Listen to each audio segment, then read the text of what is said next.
নমস্কার, আপনারা দেখছেন হাই নিউজ। আমি শ্রীপর্ণা রয়েছে আপনাদের সঙ্গে। শুরু করছে আজকে নিউজ টুডে। বুধবার রাজ্যের বাজেট পেশ করেছেন চন্দ্রিমা ভট্টাচার্য। 2026 সালের বিধানসভা নির্বাচনের আগে যা মমতা সরকারের শেষ পূর্ণাঙ্গ বাজেট। আর এই বাজেটেই পঞ্চায়েত এবং গ্রামের উন্নয়ন বিভাগের জন্য সর্বোচ্চ বরাদ্দের প্রস্তাব করা হয়েছে। ভোটের আগে কি তাহলে বাজেট জুড়ে নির্বাচনী অঙ্ক? বাজেটে পঞ্চায়েত এবং গ্রামোন্নয়ন বিভাগের জন্য সর্বোচ্চ বরাদ্দের প্রস্তাব করলেন মমতা বন্দ্যোপাধ্যায়ের সরকারের অর্থ প্রতিমন্ত্রী চন্দ্রিমা ভট্টাচার্য। বুধবার রাজ্য বিধানসভায় আগামী অর্থবর্ষের বাজেট পেশ করেছেন চন্দ্রিমা। 2026 সালের বিধানসভা নির্বাচনের আগে যা মমতা সরকারের শেষ পূর্ণাঙ্গ বাজেট। প্রত্যাশিতভাবেই তাই বাজেটে ছত্রে ছত্রে নির্বাচনী অঙ্ক। যে অঙ্কের হিসাব মেনে গ্রামের উন্নয়নের জন্য বরাদ্দ করা হয়েছে 44,139 কোটি 65 লক্ষ টাকা। এবছরের বাজেটে আর কোনো ক্ষেত্রে এই পরিমাণ বরাদ্দের উল্লেখ নেই। পুর ও নগর উন্নয়ন বিভাগে বরাদ্দ করা হয়েছে 13,381 কোটি 68 লক্ষ টাকা। 294 আসনে পশ্চিমবঙ্গ বিধানসভায় বেশিরভাগ কেন্দ্রই গ্রামে। 170 থেকে 180টি আসনে গ্রামীণ ভোট প্রতিবাদ নির্বাচনে নির্ণায়ক হয়ে দাঁড়ায়। ফলে গ্রামকে যে এবারের বাজেটে দুহাত ভরে দেওয়া হবে তা খানিকটা প্রত্যাশিতই ছিল। বাজেট ঘোষণা করতে গিয়ে পথশ্রী থেকে বাংলার বাড়ি একাধিক গ্রাম কেন্দ্রিক প্রকল্পে বরাদ্দ বৃদ্ধির কথা জানিয়েছেন চন্দ্রিমা ভট্টাচার্য। পথশ্রী প্রকল্পে আগামী অর্থবর্ষে আরও 1,500 কোটি টাকা বরাদ্দ করা হয়েছে। বাংলার বাড়ি প্রকল্পে বরাদ্দ বেড়েছে 9,600 কোটি টাকা। অর্থ প্রতিমন্ত্রী জানিয়েছেন, চলতি অর্থবর্ষে 12 লক্ষ পরিবারকে পাকা বাড়ি নির্মাণের জন্য টাকা দেওয়া হয়েছে। আগামী অর্থবর্ষে এই টাকা পাবে আরও 16 লক্ষ পরিবার। বাজেটে কৃষিজ পণ্যের বিপণন বিভাগে 426 কোটি, কৃষি বিভাগে 10,000 কোটি, প্রাণী সম্পদ উন্নয়ন বিভাগে 1,272 কোটি, স্বনির্ভর গোষ্ঠী ও স্বনিযুক্ত বিভাগে 798 কোটি টাকা বরাদ্দ করা হয়েছে। ঘাটাল মাস্টার প্ল্যানের জন্য 500 কোটি টাকা বরাদ্দের ঘোষণাও করেছেন চন্দ্রিমা ভট্টাচার্য। জানিয়েছেন, 70,000 আশাকর্মী পাবেন স্মার্টফোন। প্রত্যেক বছর বর্ষায় নদীর পাড় ভাঙনের জন্য গ্রামাঞ্চলে প্রচুর ক্ষয়ক্ষতি হয়। এবারের বাজেটে তার জন্য আলাদা বরাদ্দ রয়েছে। নতুন নদী বন্ধন প্রকল্পে বরাদ্দ করা হয়েছে 200 কোটি টাকা। বস্তুত বিধানসভা নির্বাচনের কথা মাথায় রেখে গ্রামের মন জয়ের চেষ্টা আগেই শুরু করেছে শাসক তৃণমূল। রাজ্যের শ্রমিকদের 100 দিনের কাজের বকেয়া টাকা নিজের পকেট থেকে দিচ্ছে রাজ্য সরকার। বাংলায় দুর্নীতির অভিযোগ তুলে ওই খাতে 2 বছর টাকা পাঠানো বন্ধ রেখেছে কেন্দ্রীয় সরকার। আর সেই টাকা রাজ্য সরকার দিতে শুরু করে দিয়েছে 2024 সালের ফেব্রুয়ারি মাস থেকেই। মুখ্যমন্ত্রী জানিয়েছেন, 24.5 লক্ষ শ্রমিক ওই টাকা পাবেন। পাশাপাশি চালু করা হয়েছে কর্মশ্রী প্রকল্প, যার মাধ্যমে 50 দিনের কর্মসংস্থান হবে গ্রামাঞ্চলের শ্রমিকদের। প্রধানমন্ত্রী আবাস যোজনায় কেন্দ্রের বঞ্চনার অভিযোগ তুলে সরব হয়েছিলেন মমতা বন্দ্যোপাধ্যায় এবং দলের নেতা অভিষেক বন্দ্যোপাধ্যায়। তাদের অভিযোগ ছিল, ওই প্রকল্পে কেন্দ্রের সাহায্য বন্ধ রাখা হয়েছে। পরে আবাসের পাল্টা হিসেব বাংলার বাড়ি প্রকল্প চালু হয়, যার টাকা দেবে রাজ্য সরকারই। ওই প্রকল্পেরও বরাদ্দ বৃদ্ধি পেল এবারের বাজেটে। আরজিকর হাসপাতালে মহিলা চিকিৎসকের ধর্ষণ খুনের ঘটনাকে কেন্দ্র করে সরকার বিরোধী গণ আন্দোলন বড় আকার নিয়েছিল 2024 সালের দ্বিতীয়ার্ধে। বিচার চেয়ে দিনের পর দিন স্বতঃস্ফূর্তভাবে রাস্তায় নেমেছিলেন হাজার হাজার মানুষ। এমনকি জুনিয়র চিকিৎসকেরা আমরণ অনশনও শুরু করেছিলেন। রাজনৈতিক নেতৃত্ব ছাড়া এই ধরনের স্বতঃস্ফূর্ত সরকার বিরোধী আন্দোলন সাম্প্রতিক অতীতে বিরল। অনেকে তা দেখে বলেছিলেন, 2026 সালের ভোট বাক্সে আরজিকরের প্রভাব পড়ার সম্ভাবনা তৈরি হয়েছে। কিন্তু মুখ্যমন্ত্রী পরিস্থিতি সামলে নিয়েছেন বলেই এখন মনে করছে শাসক শিবির। শহরাঞ্চলে আরজিকর আন্দোলনের প্রভাব পড়লেও গ্রামে পড়েনি বলেই জেনেছিলেন শাসক শিবিরের নেতারা। বস্তুত ওই আন্দোলনের পরেও রাজ্যের 6 বিধানসভার উপনির্বাচনে জয়ী হয়েছে তৃণমূল, যার সবকটি কেন্দ্রই গ্রামে। ফলে শাসক দল মনে করছে গ্রাম তাদের পাশ থেকে সরে যায়নি। বাজেটে তার প্রতিদানও রয়েছে তৃণমূলের একাধিক প্রথম সারির নেতার অভিমত। অর্থাৎ বিধানসভা ভোটের আগে সেই গ্রামের ঘাঁটি আরও পোক্ত করছে তৃণমূল।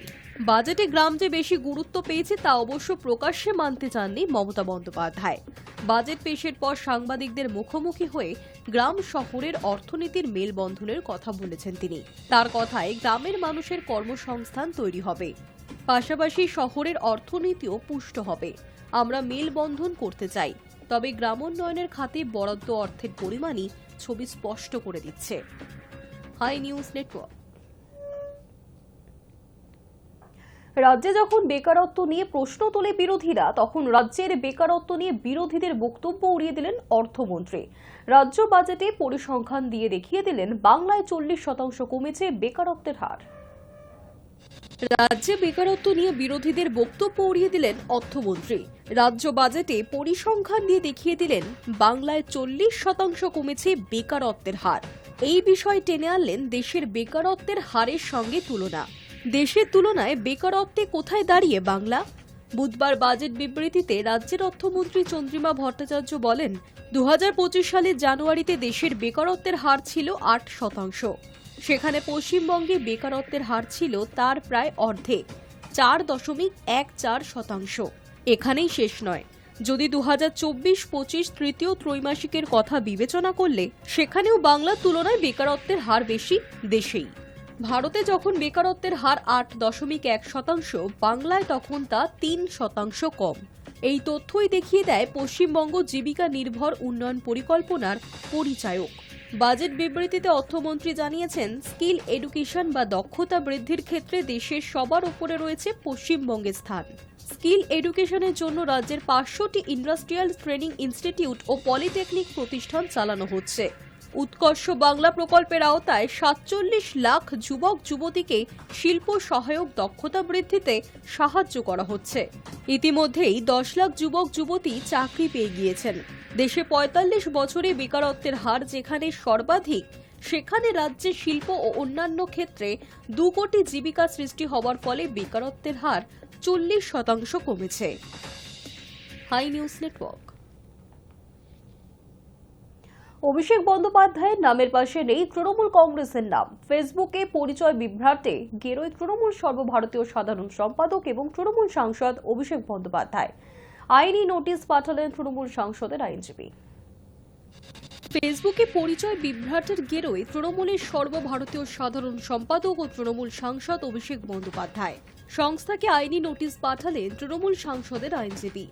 অভিষেকের নামের পাশে নেই তৃণমূল কংগ্রেসের নাম।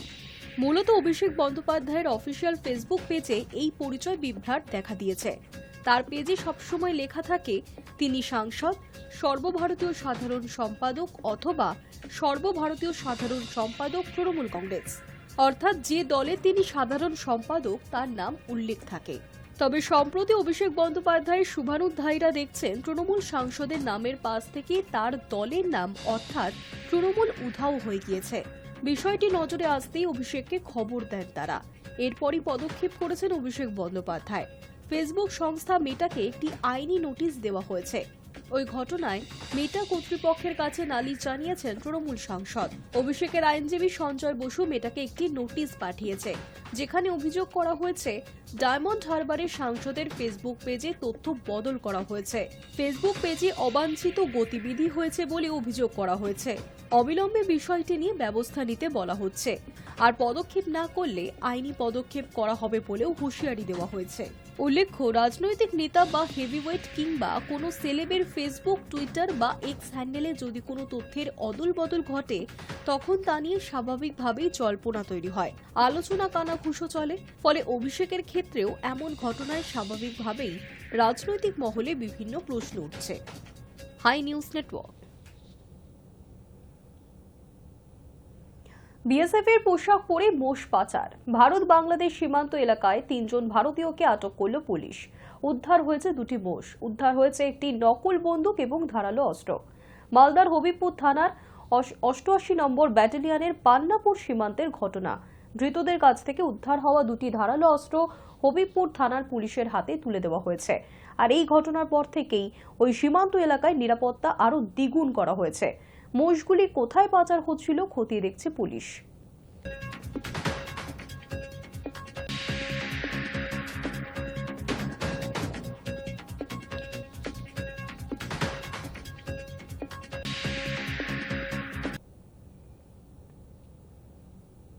$150 কোটির সদর দফতর বানালো আরএসএস।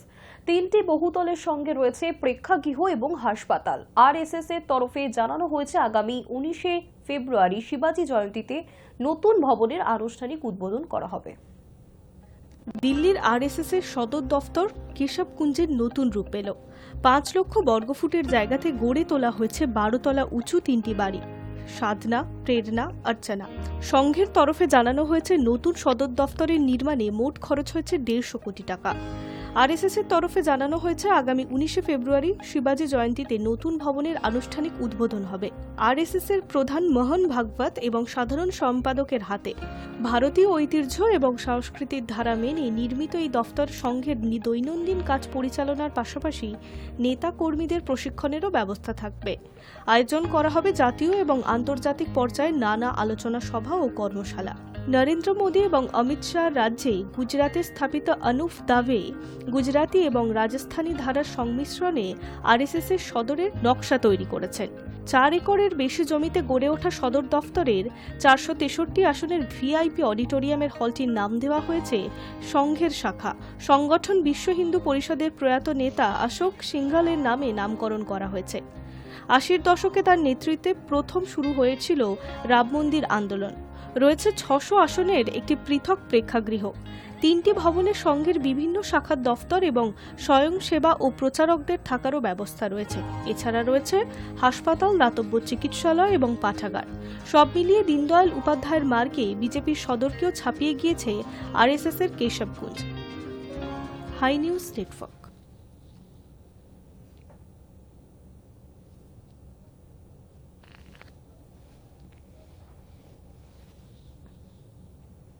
রাশিয়া এবং ইউক্রেনের যুদ্ধের কি সমাপ্তি হতে চলেছে?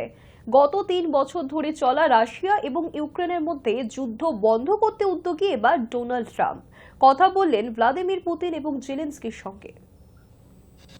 গত 3 বছর ধরে রাশিয়া এবং ইউক্রেনের মধ্যে চলা যুদ্ধ বন্ধ করতে উদ্যোগী এবার ডোনাল্ড ট্রাম্প।